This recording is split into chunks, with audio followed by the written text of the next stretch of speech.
আর দ্বিতীয় অংশীজন যারা ছিল, যারা জুনে ঝটিকার মতো আবাবিল পাখির মতো এসে বাংলাদেশের আকাশ ছুঁয়ে গেছে, সেই কোটি কোটি তরুণদের আকাঙ্ক্ষাগুলো যদি দেখেন তাহলে দেখবেন যে সেটা দেয়ালে দেয়ালে লেখা আছে, তাদের মিছিলে, তাদের স্লোগানে, তাদের চিত্রাঙ্কনে সেগুলো ফুটে উঠেছে।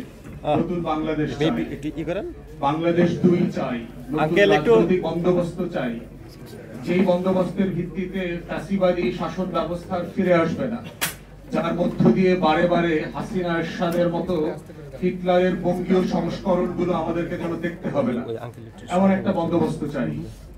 আমি যেহেতু বাংলাদেশের বিভিন্ন জেলাতে সফর করি প্রচুর, আমি দেয়াল লিখনগুলো খুব মনোযোগ সহকারে করবার চেষ্টা করি, এবং কোন দেয়াল লিখনে আমার চোখে পড়ে নাই যে ছেলে মেয়েরা তরুণরা লিখেছে যে অবিলম্বে নির্বাচন দেন।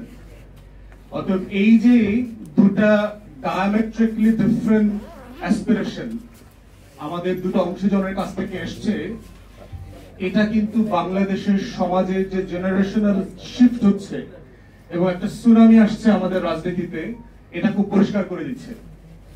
তো সেই জায়গাতে অন্তর্বর্তীকালীন সরকারকে মাথায় রাখতে হবে যে আসলে সে পুরো বাংলাদেশকে ধারণ করতে পারছে কিনা। সে কি পাওয়ারফুল ল্যান্ডলর্ড গ্রান্টদেরকে, লেডিজ এন্ড জেন্টলম্যানদেরকে বেশি প্রেফার করছে, না তারা আগামী দিনের পাওয়ারফুল কোয়ার্টারকেও তারা কেয়ার করছে, তারা কনসিডারেশনে নিচ্ছেন। তো সেই বাস্তবতায় হচ্ছে যে ওসমান কারেক্টলি বলেছে যে নির্বাচনী আলোচনাটা কেমন যেন পুশ করে ফ্রন্টে দিয়ে দেওয়া হয়েছে, সংস্কার, বিচার, এবং তারপর অফকোর্স নির্বাচন এই সরকারের একটা এক্সিট রুটের জায়গায় তো হলো নির্বাচন, এর বাইরে তো কোনো আলাপই থাকতে পারে না। তো এই জায়গাটা কেন, এটা কি শুধু পুরাতন রাজনৈতিক দলের ফেইলিয়ার অথবা এজেন্ডা, না নতুনদেরও এখানে ফেইলিয়ার আছে?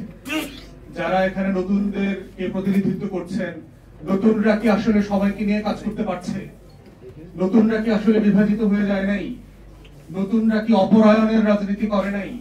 যেই অপরায়ণের রাজনীতিকে আমরা আদারিং করবার পলিটিক্সকে আমরা গত 53 বছর ধরে বিভিন্ন বংশ, গোষ্ঠী এবং রাজনৈতিক দলকে ব্লেম করে আসছি, যেই চাঁদাবাজি, গুন্ডামি, বদমাইশি করবার দায় আমরা রাজনৈতিক দল এবং তাদের নেতাদেরকে দিচ্ছি, নতুনরা কি সেই তদবির বাণিজ্য, দুর্নীতি, লুটপাট কি করছে না?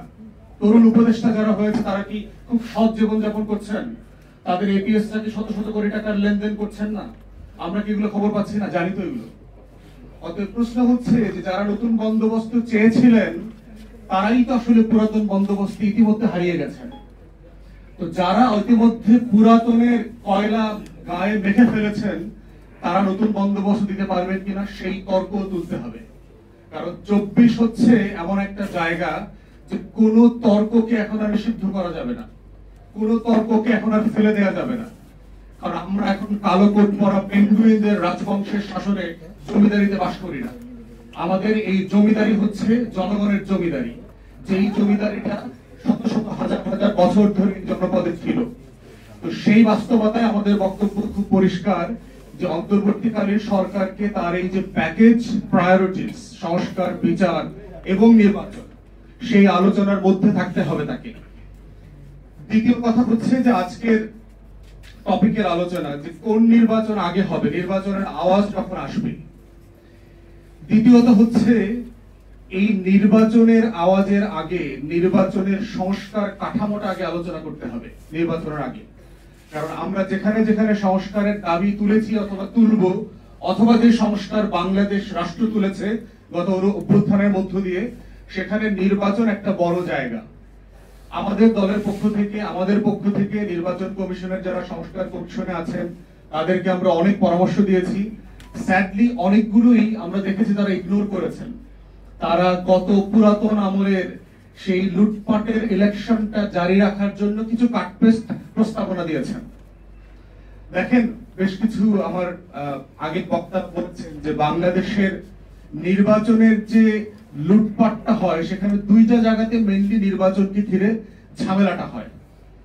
একটা হচ্ছে আপনার প্রার্থিতা বাছাই, আপনি দল কিভাবে কাকে প্রার্থী হিসেবে নমিনেশন দিচ্ছে, এইটা মোটা দাগে একটা বড় জায়গা যেখানে দুর্নীতি, লুটপাট এবং হিউজ হাজার হাজার কোটি টাকার বাণিজ্য। তারা ক্ষমতায় গিয়ে কিভাবে রাষ্ট্রের ভিতরে দুর্নীতি, চুরি, চামারি, লুটপাট বন্ধ করবেন।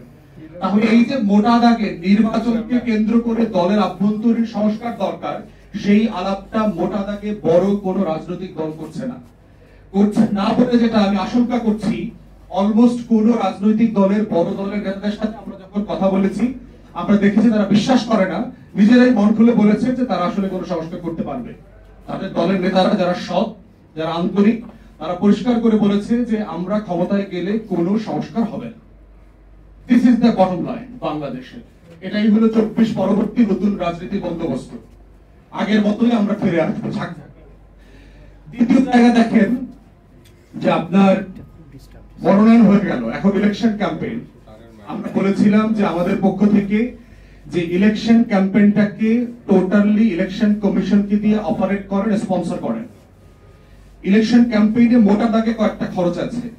একটা খরচ হচ্ছে যে আপনার পোস্টার করতে হয়, ব্যানার করতে হয়, ফেস্টুন করতে হয়, লিফলেটিং করতে হয়, এই রোড শো করতে হয়, ঝাঁকে ঝাঁকে মোটরসাইকেল নিয়ে এলাকার সবচেয়ে বদমাইশ, গুন্ডা, পান্ডা, ড্রাগ এডিক্ট, বিড়িখোর, মদখোর গুলাকে নিয়ে মিছিল মিটিং করা লাগে। এবং কয়েকদিন পরে এমনও হইতে পারে যে আমাকেও দেখবেন এগুলো করতেছি। সিম্পলি এটাই রিয়েলিটি যে